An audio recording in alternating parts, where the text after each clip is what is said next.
வெண்டைக்காவை எப்பொழுதும் ஒரே மாதிரி செஞ்சு சாப்பிடாம கொஞ்சம் வித்தியாசமாக பண்ணி சாப்பிடுங்க, நல்லாயிருக்கும்.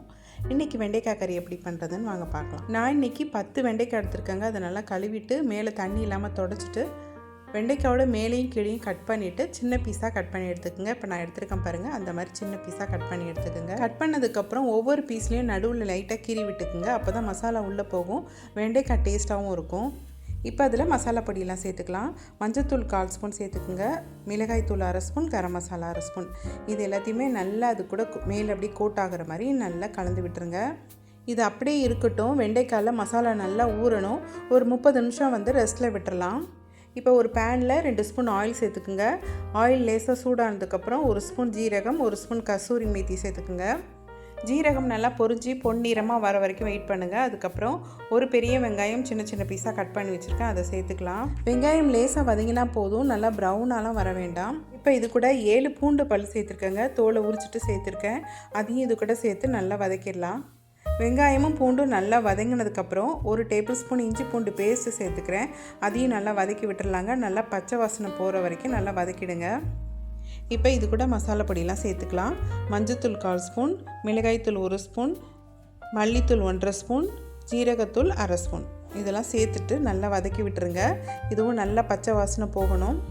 இப்போ இதில் 2 மீடியம் சைஸ் தக்காளியை பேஸ்ட் மாதிரி அரைச்சி வச்சுருக்கேன், அதையும் இது கூட சேர்த்துட்டு நல்லா வதக்கி விட்டுடலாம். நல்லா எண்ணெய் பிரிஞ்சு வரணும், அது வரைக்கும் நல்லா வதக்குங்க. அடுப்பை லோ ஃப்ளேமில் வச்சுட்டு வதக்குங்க. இப்போ எண்ணெய் நல்லா பிரிஞ்சு வந்துருச்சு. இப்போ ஒரு 4 டேபிள் ஸ்பூன் தயிர் சேர்த்துக்குங்க.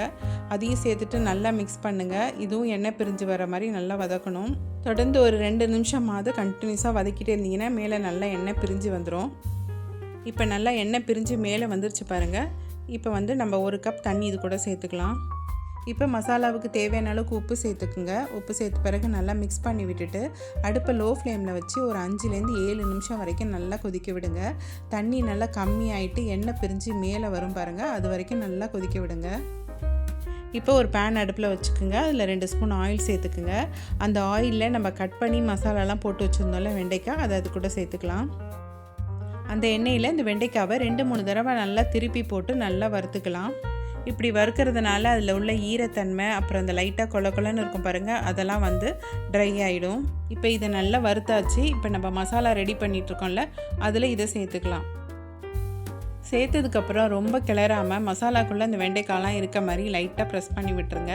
இப்போது 2-3 நிமிஷம் நல்லா கொதிக்கட்டும். எண்ணெய் பிரிஞ்சு மேலே வரும் பாருங்கள். அந்த டைமில் பெரிய வெங்காயமில் பாதி எடுத்திருக்கேன், அதை கட் பண்ணி சேர்த்துருக்கேன். அதே போல் தக்காளியில் பாதியும் கட் பண்ணி சேர்த்துருக்கேன். கடைசியாக கொஞ்சமாக மல்லி இலை தூவிட்டு அடுப்பை ஆஃப் பண்ணிவிடுங்க.